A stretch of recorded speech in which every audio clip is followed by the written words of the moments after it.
Hello, आप सुन रहे हैं पॉकेट एफएम। मैं हूं नेहा और आपके लिए लाई हूं एक रोमांटिक स्टोरी। रीमा ने हाँ में सर हिलाया। वो उन दोनों को लेकर गैलेक्सी रेस्टोरेंट गई, जहां की वो रेगुलर कस्टमर थी, और वहां एक प्राइवेट रूम बुक कर दिया था उसने।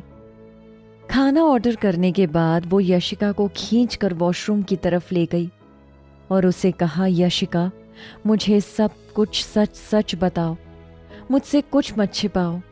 इसलिए उसने कहा, मुझे सब कुछ डिटेल में मत बताना, बस ये बताओ कि हुआ क्या था आखिर। रीमा ने तब तक सुना जब तक उसका दिल दर्द से दुखने ना लगे। तुम्हारी स्टेप मॉम ने तुम्हारे साथ ऐसा किया? वो कितनी बेईमान और निर्दयी है।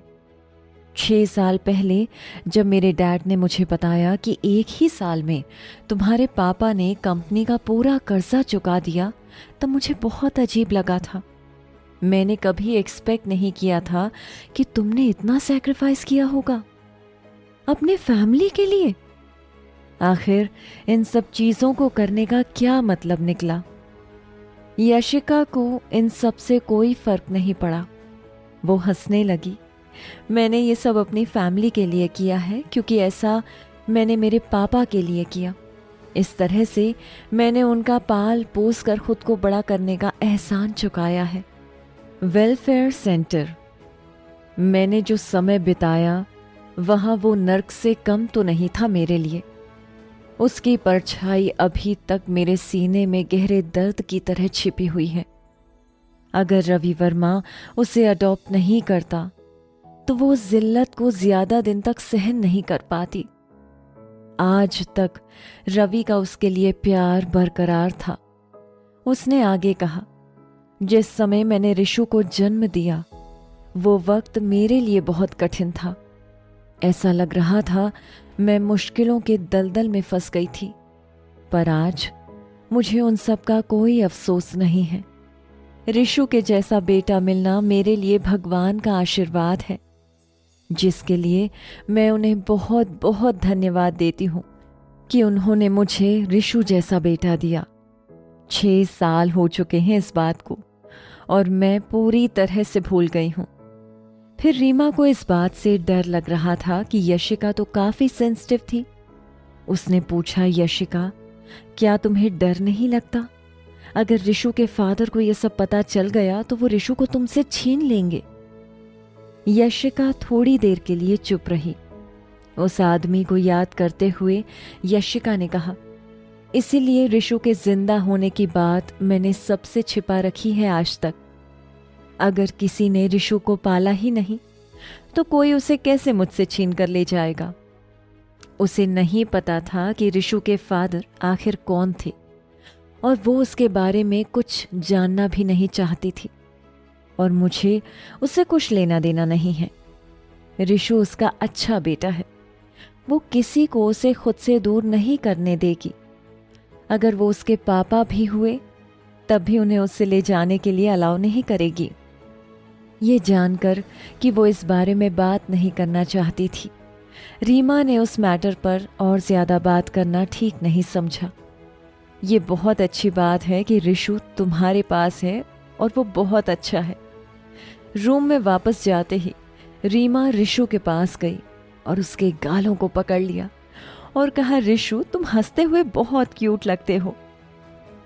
और फिर वो ऋषु को मनाते हुए कहने लगी, आंटी के साथ चलो, आंटी तुम्हारी बहुत केयर करेगी, तुम्हें अच्छा अच्छा खाना खिलाएगी और तुम्हें खेलने के लिए बहुत सारे खिलौने भी देगी।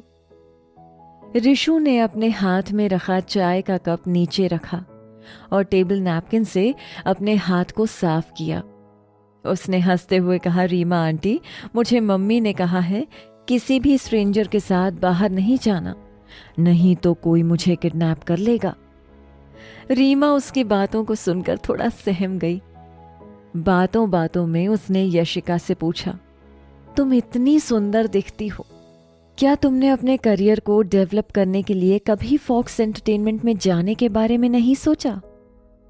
Fox entertainment? यशिका थोड़ी देर चुप ही रही और कुछ सोचने लगी। फॉक्स एंटरटेनमेंट एक नई मूवी को शूट करने वाला था और उसके लिए फीमेल लीड के लिए देश भर में ऑडिशंस चल रहे थे। तुम वहां जाकर ट्राई क्यों नहीं करती? वैसे भी एक्टिंग तो तुम्हारा सपना था। यशिका हमेशा से फिल्म इंडस्ट्री में जाना चाहती थी, पर अपनी फैमिली के कारण उसने अपने सपने को मार दिया था। अब मुझे ये मत कहना कि तुम्हें उस कंपनी के बारे में कुछ नहीं पता, यशिका कहने लगी। फॉक्स एंटरटेनमेंट के ओनर मानव बजाज, उनका Manav enterprise business enterprise top 100 business companies में से एक है। जैसे ही उसने मानव फाइनेंशियल एंटरप्राइज के नाम लिया, रीमा की आंखों में जैसे एक चमक आ गई। मानव फाइनेंशियल एंटरप्राइज फाइनेंस इंडस्ट्री में एक बहुत बड़ा नाम है। तुम थोड़ा इसके बारे में सोचो। दुनिया में इकोनॉमिक क्राइसिस के कारण कितने कॉरपोरेशंस बंद हो गए, लेकिन मानव एंटरप्राइज अभी भी खड़ा है। उसे इन सब से जरा सा भी फर्क नहीं पड़ा। इस कंपनी का सीईओ एक पावरफुल इंसान है। उसे कई अमीर घरों की लड़कियां पाना चाहती है। उसका फैमिली बैकग्राउंड बहुत स्ट्रांग है।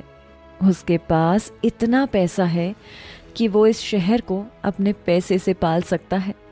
क्योंकि फॉक्स एंटरटेनमेंट मानव फाइनेंशियल एंटरप्राइज की कंपनी है, इसलिए एंटरटेनमेंट इंडस्ट्री में इसकी पोजीशन टॉप पर है।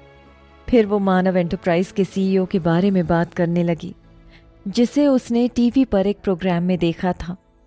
वो एक बातूनी तोते की तरह लगातार बिना रुके बस बोलती जा रही थी।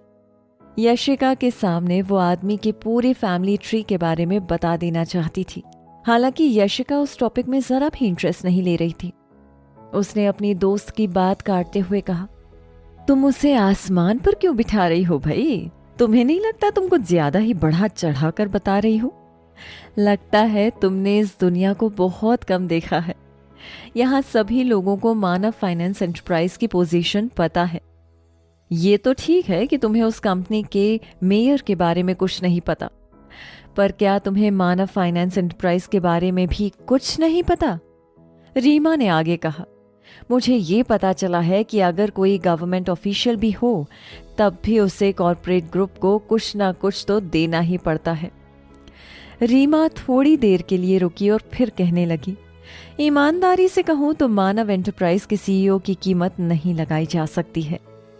कोई नहीं नाप सकता कि उसके नाम कितने अरब खरब रुपए हैं। इस आदमी की मीडिया में भी ज्यादा बात नहीं होती। ये आदमी बहुत ही ज्यादा रहस्यमयी है। तुम इसे बहुत दूर तक ले जा रही हो, है ना?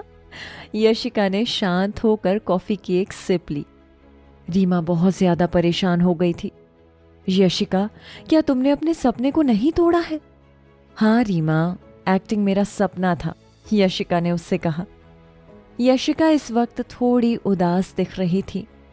एक बार ड्रामा की फीमेल लीड के लिए उसके स्कूल में एक ऑडिशन हुआ था। तब उस रोल के लिए उसके ट्यूटर ने उसे रेकमेंड किया था, लेकिन उस वक्त वो उस गोल्डन अपॉर्चुनिटी का कोई लाभ नहीं उठा पाई थी। उस समय पूरे देश में वो शो बहुत ही ज्यादा फेमस हुआ था और जो भी एक्टर्स उसमें कास्ट किए गए थे वो सब बहुत ही फेमस हो गए थे। रीमा ने कहा, फॉक्स एंटरटेनमेंट उन लोगों को सिलेक्ट करता है जिनके पास सच में टैलेंट है। जब तक तुम्हारे पास टैलेंट है वो तुम्हारी कद्र करेंगे। मैं तो ऑडिशन देने जाना चाहती थी, पर मुझे अफसोस है कि मैं इतनी सुंदर नहीं हूँ। मैं एक छोटी मोटी मॉडल बन सकती हूँ। जैसे ही मैं उस कंपनी में जाऊंगी, उन टैलेंटेड लोगों के बीच में कोई भी मुकाम हासिल नहीं कर पाऊंगी। तो तुम एक्टिंग को एक चांस भी नहीं देना चाहती? क्या तुम इन स्मॉल स्केल कंपनीज में ही काम करते रहना चाहती हो जिंदगी भर? तुम्हें भगवान ने एक्टिंग करने का गिफ्ट दिया है और तुम बहुत टैलेंटेड हो। इसे बस यूं ही बर्बाद मत किया करो। मैं जानती हूँ, मुझे यकीन है तुम ये सब कर लोगी। रीमा के एनकरेज करने पर यशिका कॉन्फिडेंस से भर गई थी। बहुत समय तक वो किसी सोच में ही रही। फॉक्स एंटरटेनमेंट का नाम कुछ कारणों से, लेकिन जैसे ही उसने इस नाम को सुना, उसकी आंखें अपने आप ही फड़कने लगीं। देश भर में तेरा मेरा प्यार की फीमेल लीड के लिए ऑडिशन चल रहे थे, जिसे फॉक्स ग्लोबल प्रोडक्शन कंडक्ट करवा रहा था। लोगों का कहना था कि ये मूवी बहुत ही अच्छी होने वाली है। 3 साल में उस मूवी की ओरिजिनल नॉवेल यूथ फिक्शन में पहली रैंक पर थी और उस नॉवेल को टाइटल भी मिला था द इटर्नल लव। फिल्म के डायरेक्टर नीरज मल्होत्रा को पहले गोल्डन फिल्म अवार्ड से बेस्ट डायरेक्टर का अवार्ड भी मिला था और मूवी के मेल लीड में थे सुपरस्टार आलोक कपूर। उसके बाद क्या हुआ जानेंगे आगे। सुनते रहिए पॉकेट एफएम। मैं हूं नेहा।